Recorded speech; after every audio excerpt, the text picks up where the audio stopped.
Acidentes de trânsito já não são considerados meras fatalidades. Hoje, em nível mundial, discute-se o conceito do que seria um acidente baseado em responsabilidades públicas e privadas. Quem consome bebida alcoólica antes de dirigir assume o risco de uma tragédia.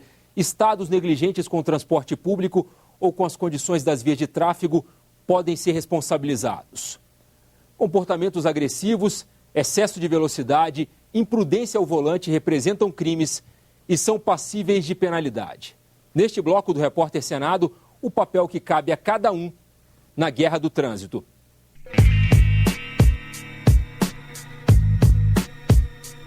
Beber, dirigir, provocar acidentes. De acordo com um estudo da Organização Mundial da Saúde, a ingestão de qualquer quantidade de álcool aumenta o risco de envolvimento em acidentes, até para pedestres.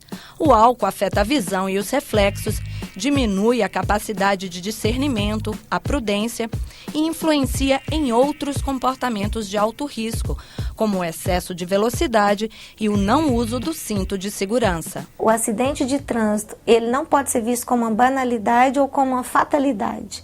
Ele não pode ser naturalizado. Então, é uma violência no trânsito. E ele é prevenível e ele é evitável. A própria questão da lei seca, quando você aborda um condutor e ele fala, não, mas eu bebi pouquinho, é um absurdo essa lei, eu estou sóbrio, eu estou bem. Vai fazer alguns testes nele. Não consegue andar em linha reta. Um copo de chopp já tem efeito. Não é que o cara vai tomar um copo de chopp e vai sair batendo no carro, não é isso. Mas ele já tem um efeito. Ele já muda a atenção, ele já restringe o campo visual. Tá? Então você tem problemas de atenção, de lapsos na maneira de passar marcha, de conferir o retrovisor. O desrespeito às leis de trânsito é uma coisa, como se fosse uma permissividade que o Estado faz brasileiro. Então isso faz com que uma via de 40, alguém passe em 80 e alguém diga, houve um acidente. Não houve acidente nenhuma, houve uma premeditação da pessoa, ao andar 80, de pôr em risco o outro ser humano. Nos países ricos, cerca de 20% dos condutores mortos em acidentes rodoviários apresentaram uma concentração de álcool no sangue superior aos limites autorizados pelas leis locais. Nos países de baixa e média renda, os percentuais são assustadores, chegam a 69%. Hoje, principalmente os acidentes mais graves, aqueles em que as pessoas ficam mais feridas, a gente ainda percebe, na grande maioria, a influência do álcool, da bebida alcoólica, que é incrível como as pessoas ainda não colocaram na cabeça que não pode, que não combina, que a pessoa, quando ingere bebida alcoólica, ela tem diminuído os seus reflexos, ela tem diminuído o seu poder de decisão. No Brasil, dirigir sob o efeito de álcool é considerado crime. O assunto vem sendo debatido intensamente no país há alguns anos, principalmente depois que entrou em vigor a Lei Seca, em junho de 2008. E a gente observa até na sociedade as pessoas mais preocupadas com a questão de, se eu beber eu não vou dirigir. Mas ainda nós temos muitos casos de pessoas que não se conscientizaram ainda e que acham até um absurdo o conteúdo da Lei Seca. Elas não entendem e não aceitam.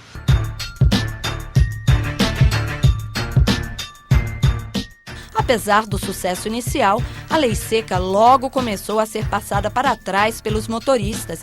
Parados em blitz, eles começaram a se negar a soprar o bafômetro.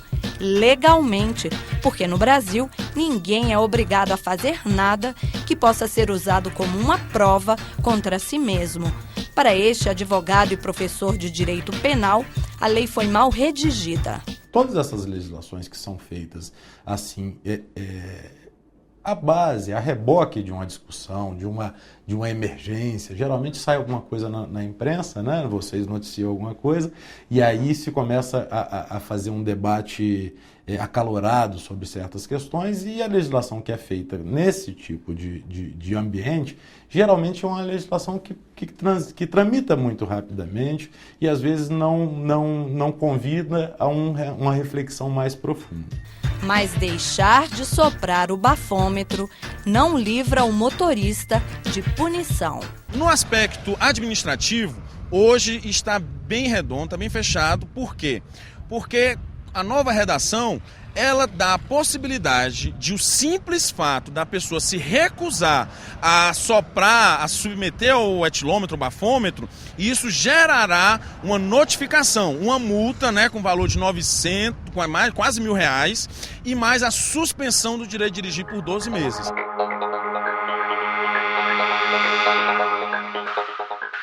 No Senado, um projeto reúne várias propostas que buscam fortalecer a lei seca por meio de mudanças no Código de Trânsito brasileiro. A proposta já foi aprovada na Câmara dos Deputados. Nós estabelecemos outras provas para além do bafômetro, como o vídeo, como a imagem, para que a autoridade policial não ficasse limitada apenas ao bafômetro, uma vez que o Superior Tribunal de Justiça entendeu que ninguém está obrigado a fazer o bafômetro. A Câmara aprovou um projeto que, na prática, se conflita com aquilo que foi aprovado aqui no Senado, porque aqui no Senado nós estabelecemos a tolerância zero e a Câmara estabeleceu uma régua mínima de 0,6 decigramas de álcool no sangue. Uma das alternativas estudadas para a lei seca é a tolerância zero, ou seja, quem beber qualquer quantidade de álcool não poderá dirigir. A política de tolerância zero, embora ela pareça muito radical, e tudo que é zero ou é muito, é sempre muito agressivo para a nossa cultura. Nossa cultura é uma cultura de flexibilidade, de negociação, de jeitinho brasileiro. Então, esse tipo de estratégia é visto com receio. Mas ele é o tipo de estratégia que é necessário, efetivamente. O que eu acredito é que, em função dessa guerra e dessa escalada que nós estamos percebendo no trânsito brasileiro, é que nós estamos diante de uma epidemia e nós precisamos reagir com vigor para combater não apenas a percepção de impunidade, mas a própria impunidade que nós estamos percebendo no dia a dia. Definir o crime como dirigir veículo automotor com qualquer índice de sangue, de álcool no sangue, pode ser questionado sob o pálio da sua inconstitucionalidade pela violência a uma certa ideia de proporcionalidade. Outra proposta busca endurecer a punição para quem dirige alcoolizado. Esta foi sugerida pelo grupo de juristas que preparou, a pedido do Senado, um anteprojeto de reforma do Código Penal. A pena, prisão de 6 meses a 3 anos. Hoje, no Código de Trânsito, existe aquela exigência de 6 decigramas de álcool por litro de sangue. E ninguém é obrigado a fazer prova contra si mesmo. Conclusão, a impunidade está generalizada. O que nós criamos hoje? Um crime de dirigir visivelmente embriagado, aí não precisa quantificação nenhuma. Basta as provas testemunhais, provas, filmagens, fotografias e o exame clínico. Nós precisamos do judiciário que não acha que isso é acidente. Isso aí é com intenção. É uma criminalização mesmo. A pessoa, quando ele ultrapassa o limite de velocidade, ele bebe, ele está premeditando um crime. Ele está numa condição de poder exercer um crime, né? Então, nós temos o judiciário inteirinho submisso ao... Nós temos, assim, os dados que chegam para a gente é que não passa de 3% as pessoas que são punidas. E mesmo assim vai ser esta base.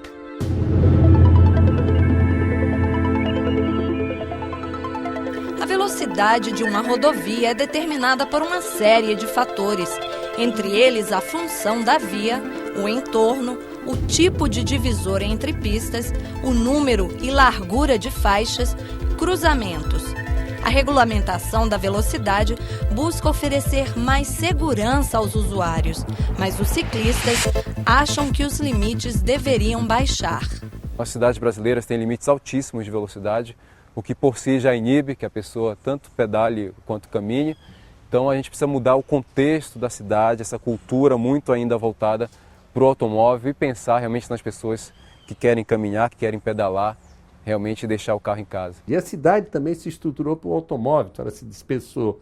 Ela ficou muito mais cara, porque as coisas estão longe, espaços vazios e uma série de coisas. Ainda tem muita gente que não respeita o ciclista, que acha que o carro tem que estar na frente de todo mundo e de todos. Já está comprovado aí que a velocidade é um dos grandes fatores de risco para a ocorrência dos acidentes, tanto com carro, com moto, com bicicleta, né, para a ocorrência dos atropelamentos. Toda e qualquer colisão somada a um excesso de velocidade, seja ela traseira, seja ela frontal, seja ela lateral, seja ela transversal, tem excesso de velocidade, há um potencial aí de vítimas graves ou até mesmo aí a óbitos. A precariedade do transporte de cargas no país é outro fator de risco nas estradas.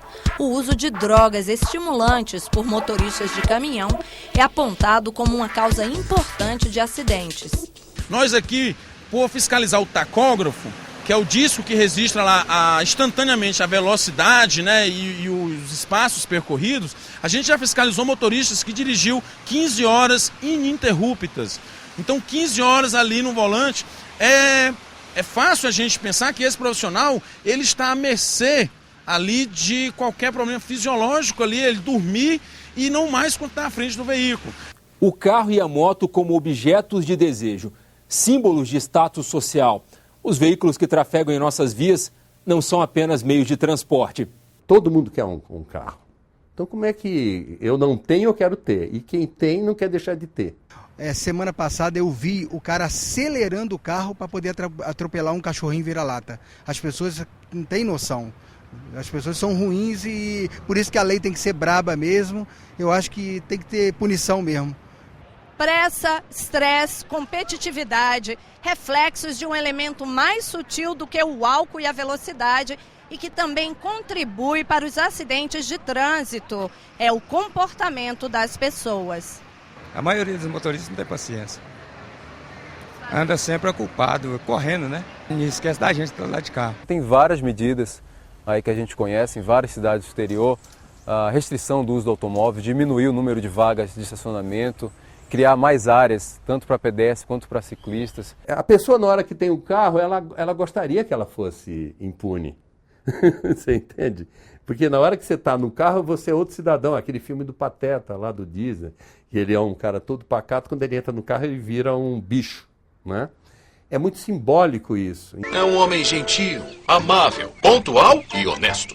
Mas, quando ele pega no volante, acontece um fenômeno estranho. O Sr. Walker se deixa levar pela forte sensação de poder.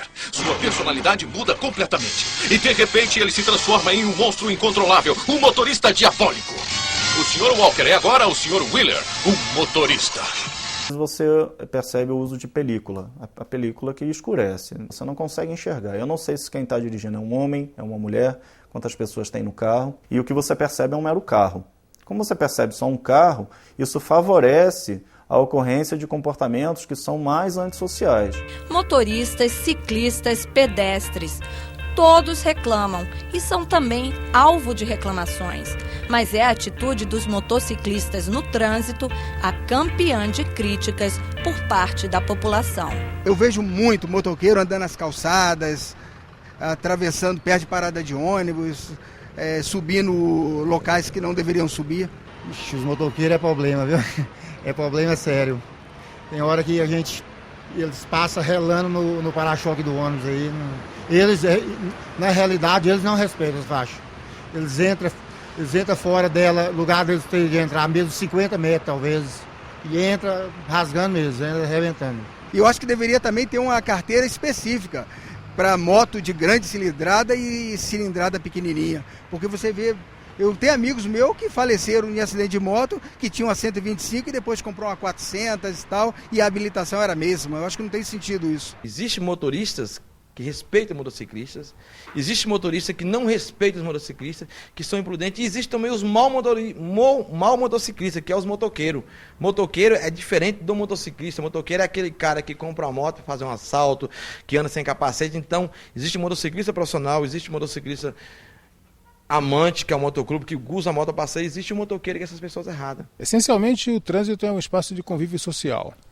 Então, a boa política de segurança no trânsito é a boa política que promove a cidadania no trânsito. Significa fazer as pessoas conviverem e compartilharem um espaço de uma forma mais cooperativa, menos competitiva, respeitando o coletivo, respeitando o outro como partícipe do mesmo ambiente.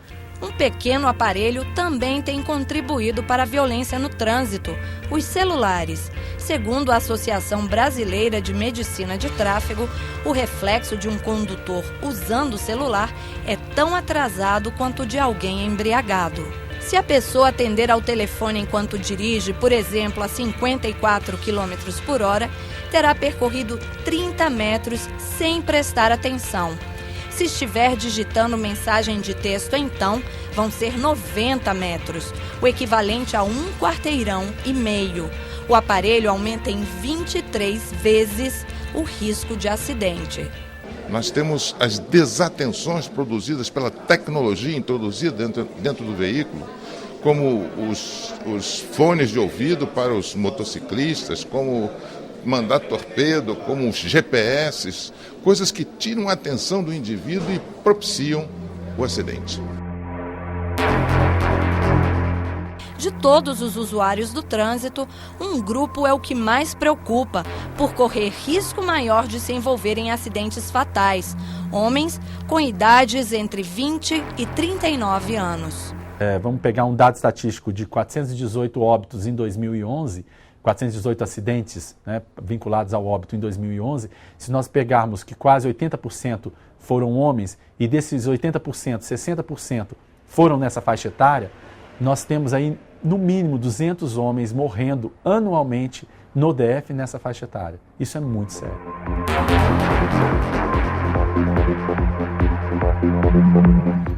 No terceiro e último bloco do Repórter Senado, o atendimento às vítimas dos acidentes. E as soluções de mobilidade urbana que podem humanizar o tráfego, tornar o trânsito nas cidades menos violento e gerar menos poluição para o meio ambiente.